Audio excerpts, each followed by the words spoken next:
আসসালামু আলাইকুম বন্ধুরা, আশা করি সবাই ভালো আছেন। আমি আলহামদুলিল্লাহ ভালো আছি। এখন আমি যাচ্ছি এটা চালকুমার কাটতে। প্রকৃতির অপরূপ সৌন্দর্য। এবার ধান লাগাইছে, ধান অনেক ভালো হয়েছে আলহামদুলিল্লাহ।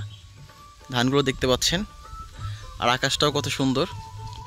এই যে চালকুমড়া হয়েছে, আর একটা চালকুমড়া কাটতে আসছি আমি।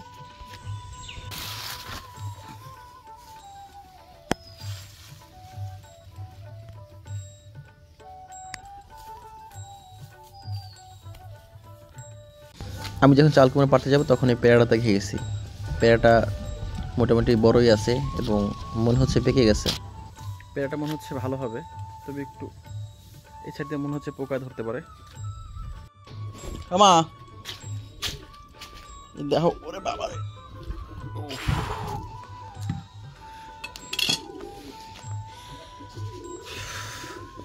চালকুমড়াটা মনে হয়েছে ভুমরায় আল দিছে।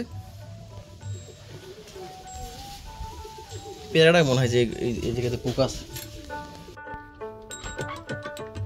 কয়টা নু ইলিশ মাছ? দুইটা।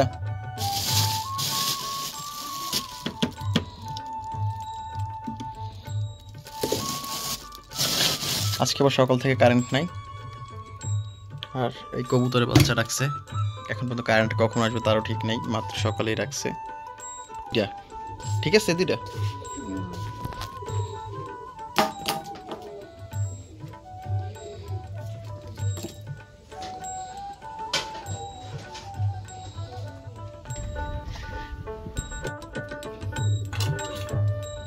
সোলা রাখি তোমার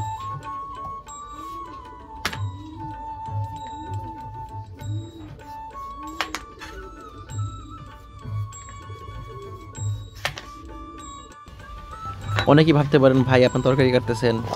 ব্যাপারটা হলো, বাসায় শুধু আমি আর আমার মাই থাকি। আর আমার বোনতে সবার বিয়ে হয়ে গেছে, আর আমার মা একটু অসুস্থ, সব কিছু কাটাকাটি করতে পারে না, তার কোমরে ব্যথা। ওই জন্য আমি একটু হেল্প করি মাঝে মধ্যে।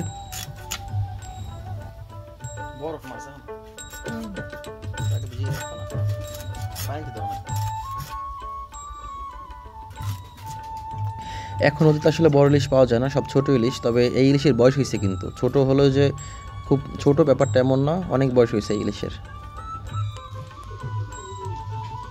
হয়েছে দেখছো, আমার আতি করে, কিন্তু ওই ইলিশ মাছের উপরে কামড় দেয় না।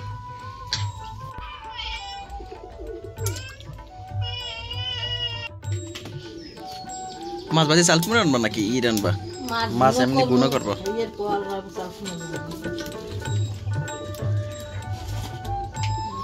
মাছ সব একালকে বাজবা?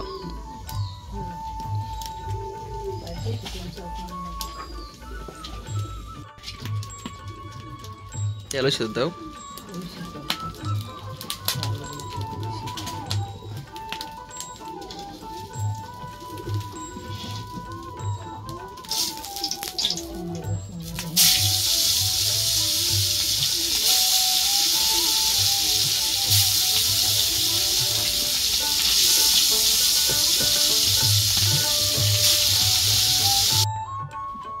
একটু আগে যে পেয়ারাটা পারছিলাম, পেয়ারাটা আসলে পচা, পোকে ধরছে। তখনই বুঝতে পারছিলাম যে পোকে ধরছে হয়তো।